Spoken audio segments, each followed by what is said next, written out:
U.S. President Joe Biden has come under increasing pressure to rein in Israel's military campaign against Hamas, with concerns mounting about the high number of Palestinian civilians killed. Meanwhile, unverified reports suggest that Israeli forces are carrying out operations at Shifa Hospital in Gaza. VOA senior diplomatic correspondent Cindy Sain reports from the State Department. The Shifa Hospital, Gaza's largest, has become a focal point of the Israel-Hamas war. The Hamas-run Ministry of Health released video, it says, shows patients being moved inside smoke-filled corridors as Israeli forces raid the large hospital compound, one building at a time. The Israeli army released video that it says shows Hamas weapons and military equipment it found in the hospital. Hamas denies it is using the medical center for military purposes. President Joe Biden said that the first war crime committed by Hamas was stationing its weapons and fighters in, under, and around hospitals. Israel did not go in with large number of troops, did not raid, did not rush everything down. They've gone in, and they've gone in with their soldiers carrying weapons or guns. They were told, let me be precise. We've discussed the need for them to be incredibly careful. The health ministry says more than 11,400 Palestinians have been killed since the beginning of the war. The conflict was triggered by the October 7th massacre by Hamas, which Israel says left 1,200 dead. Asked when the war would end, Biden had this to say. With regard to when is this going to stop, I think it's going to stop when Hamas no longer maintains the capacity to murder and abuse and just do horrific things to the Israelis. At the State Department, a reporter asked spokesperson Matthew Miller why the president is not calling for a ceasefire, saying polls show many Americans support it. We don't make our decisions based on polls. The president and the secretary have come to the judgment that a ceasefire at this time would only benefit Hamas. One expert told VOA that increased U.S. military support for Israel has broad bipartisan support among members of the U.S. Congress. And she said the U.S. could use its leverage over Israel to reduce the number of Palestinian civilians killed, as Israel targets leaders of Hamas, which the U.S. has designated a terrorist organization.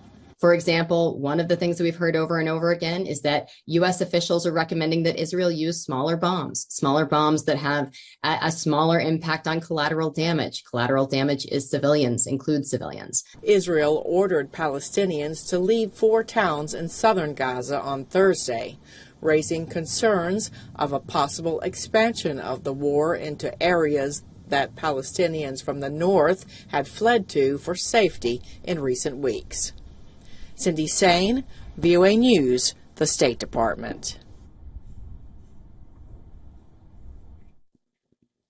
VOA's Jessica Stone is still with us. Jessica, Washington took the steps this week of declassifying and releasing intelligence about Hamas and the Al-Shifa hospital, which Israeli forces have raided.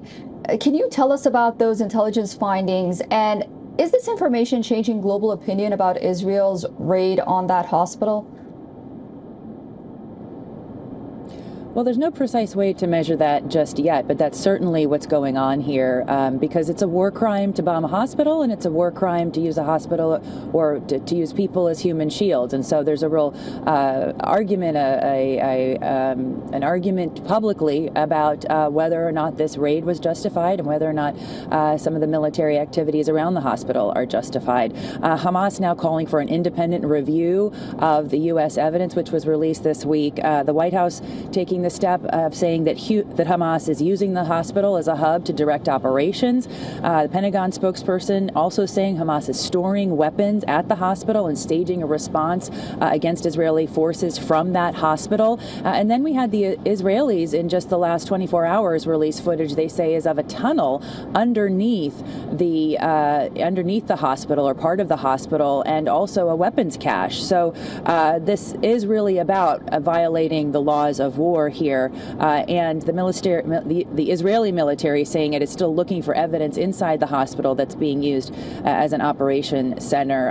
As Cindy mentioned, there's about 11,000 civilian deaths tallied up by the Hamas-led health ministry there. If no evidence is found at the hospital of Israel's claims, that obviously has huge implications for them, because they would face public calls for a war crimes tribunal, as they have already begun. Those conversations are already beginning to happen publicly.